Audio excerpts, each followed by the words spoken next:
நான் என்னுடைய எலுமிச்சை மரத்தை எப்படி வச்சேன், நான் என்ன செய்கிறேன், என்னுடைய தோட்டத்துக்கு நான் என்னென்ன செய்கிறேன், எப்படி தண்ணி ஊற்றுறேன், எப்படி இயற்கை உரம் கொடுக்குறேன், எப்படி வந்து எலுமிச்சை மரத்தில் காய் நிறையா இருக்குது, பிஞ்சு நிறையா இருக்குதுன்னு சொல்ல போகிறேம்மா.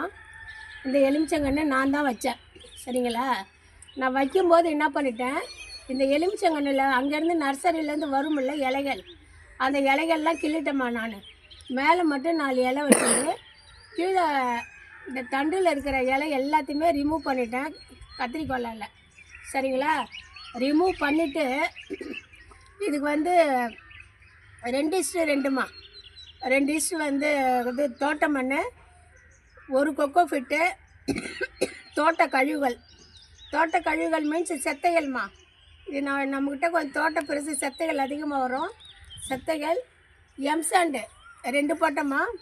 அந்த மாதிரி நம்ம அளவில் கொஞ்சம் கொஞ்சம் ஏற்றி இறக்கி போட்டு தான் இந்த எலுமிச்சங்கன்று நான் வச்சேன். இதில் 3/4 ட்ரம்மில் வச்சேம்மா. இப்போ வந்து அரைக்கு கொஞ்சம் மேலே இருக்குது. நம்ம ரெகுலராக தண்ணி ஊற்றிட்டு வரோம்ல, எலுமிச்சங்கன்று இப்படி தான் நான் நடவு செஞ்சேன். ட்ரம்மில் 4-5 கோட்டை போட்டு கல் வச்சு அதில் உள்ள இலைகளை கிள்ளிட்டு வச்சோம்மா. பாயிண்ட் 1. பாயிண்ட் 2 வந்து நல்ல வெயிலில் இருக்காங்க பாருங்கள், நல்ல வெயில். இவங்க வந்து சாயந்தரம் இதே இடத்துல நான் வச்ச இடத்துலேருந்து, நான் வச்ச செடி வச்சதுலேருந்து இன்னும் நான் மாற்றலைம்மா. நல்ல வெயில், அதேமாதிரி நல்ல காத்தோட்டம், சரிங்களா? இந்த செடிகளுக்கு தேவையான காத்தோட்டம் கிடைக்கிது. பாயிண்ட் 3. பாயிண்ட் 4 வந்துமா, ரெகுலராக இதுக்கு வந்து நான் தண்ணி கொஞ்சம் கொடுத்துக்கிட்டு தான் இருக்கேன். இது இப்போ ஆடி வெள்ளி கூட குலதெய்வ கோயிலுக்கு போய்ட்டு தண்ணி ஊற்றலை. மறுநாள் வந்து பார்க்குறோம் கொஞ்சம் வாடிட்டாங்க.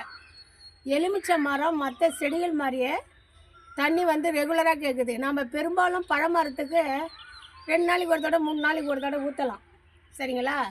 பழமரம் தாங்கும். ஏன்னா மற்ற செடிகளோடு வச்சு உங்களுக்கு நான் தண்ணி கொடுத்தே பழக்கப்படுத்திட்டேன். அந்த ஒரு நாள் வந்து வாடிட்டாங்க. இப்படி தான் ரெகுலராக தண்ணி கொடுத்துட்டு வரேன். இதுக்கு இடையில வந்து இதில் பழுத்த இலைகள், ஏதாவது முற்று இலைகள் இருந்தால் கொஞ்சம் நேரம் இருந்தால் அதை எடுத்து நான் சிசரால் கட் பண்ணுவேன். இன்னும் எனக்கு அந்த பக்கம் செவுத்தில் இருக்கிற பக்கம் வந்து இன்னும் கட் பண்ண முடியல. எலுமிச்சை மரம் வந்து முள் குத்துதுமா, அதனால் கட் பண்ண முடியல. இப்படி தாம்மா நான் வளர்த்துக்கிட்டு வரேன். இவங்க என்ன ஃபஸ்ட்டு ஆரம்ப ஸ்டேஜ் வந்தாங்கன்னா இலைகள் அப்படியே ஃப்ரெஷ்ஷாக வந்தாங்கம்மா. அதாவது நான் வச்ச அப்போ இருந்த இலைகளை விட இப்போ இலைகள் வந்து அதிகம். இலைகள் நல்லா ஃப்ரெஷ்ஷாக புதிய இலைகள் வந்து அப்புறம் வந்து மலர் எடுக்க ஆரம்பித்தாங்கம்மா. எலுமிச்சம் பூ பாருங்கள், எலுமிச்சம் பூ எப்படி இருக்குது பாருங்கம்மா. பூ தெரியுதுங்களா? இதான் எலுமிச்சம் பூ. இங்கே பாருங்கள், கொத்தா வச்சுருக்காருங்க பாருங்கள் பூ, சரிங்களா? கொத்தா இருக்குங்களா? அதே மாதிரி இங்கே பாருங்கம்மா, பிஞ்சு கொத்தா இருக்குது பாருங்கள். இது இங்கே ஒரு இடமா முள் குத்தும் இதில். இந்த பாருங்கள், இப்படி தான் வந்து எலுமிச்சம் பூ வைக்கிறாங்க. பூ வச்ச இடம் இப்படி பிஞ்சு பிடிப்பாங்கம்மா. தெரியுதுங்களா? இங்கே பாருங்கள் பிஞ்சுங்களை, தெரியுதுங்களாம்மா? அப்புறம் காய்கள் பாருங்கள், எலுமிச்சம் காய்கள் எப்படி இருக்காங்க பாருங்கள். காய் வச்சுருக்காங்களா? இங்கே பாருங்கள், இங்கே 2 காய் வச்சுருக்காங்களா? அப்புறம் இங்கே பாருங்கம்மா, பிஞ்சுகள் வச்சு எலுமிச்சம். இது இலையில் வெள்ளையாக எடுக்கிறது செம்பருத்தி இலைக்கு போட்ட மருந்து இதில் கொஞ்சம் பட்டுட்ருக்குமா, அதனால் ஒன்றும் இல்லை. இதை பாருங்கள். அப்புறம் இங்கே பாருங்கள், தெரியுதுங்களா? பாருங்கள், இங்கே ஒரு காய் தெரியுறாங்க பாருங்கள். ஒரு வாரத்துக்கு இல்லைன்னா 10 நாளைக்கு ஒரு முறை இயற்கை உரம் கொடுக்குறோம்மா. இதுக்கு நான் மேக்ஸிமம் கொடுக்குற உரம் வந்து மணிலா புண்ணாக்குமா.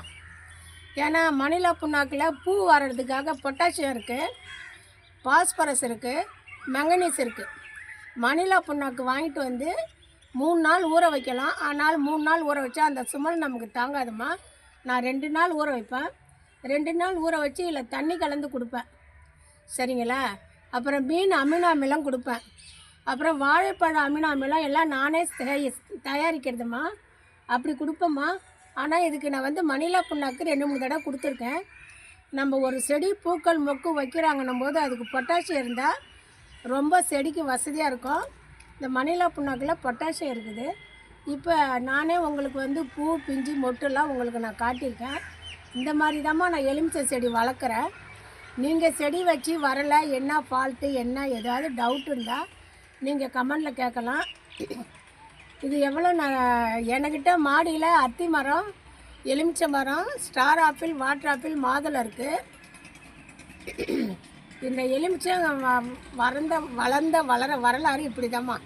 ஃபஸ்ட்டு நம்ம ஒரு தோட்டம், ஒரு செடின்னு நம்ம வச்சு அங்கே நல்லா பூக்குது காய்க்குதுன்னாலே மண் நமக்கு ஆரோக்கியமாக இருக்கணுமா. மண்ணில் தான் முக்கால்வாசி சத்து இருக்குது. அந்த தோட்ட மண்ணுன்னு கலக்கிறோம்ல, அந்த மண் வந்து நல்லா கம்போஸ்ட் உரம் அப்படியே 2:2 கலந்து நம்ம செடி வச்சாலே நமக்கு வந்து ரொம்ப ஆரோக்கியமாக இருக்குமா. ஒரு சில இடங்களில் காய் வரும், ஒரு சில இடங்களில் காய் வராதுக்கு காரணமே நமக்கு மண்ணோடைய தன்மை தான் மெயின். இதுதாம்மா நான் எலுமிச்சங்கன்று இந்த கன்று வளர்த்து எனக்கு பழம் காய் கொடுக்கறதுக்கு நான் இப்படி தான் பராமரிச்சுட்டு வரேன். இடையில வந்து செடியில் இருக்கிற களைகளை வந்து நான் அப்புறப்படுத்துவேன். இப்படி நீங்கள் எலுமிச்சை பழம் வளர்த்திங்கன்னா கண்டிப்பாக எலுமிச்சை பழம் கிடைக்கும். நன்றிம்மா.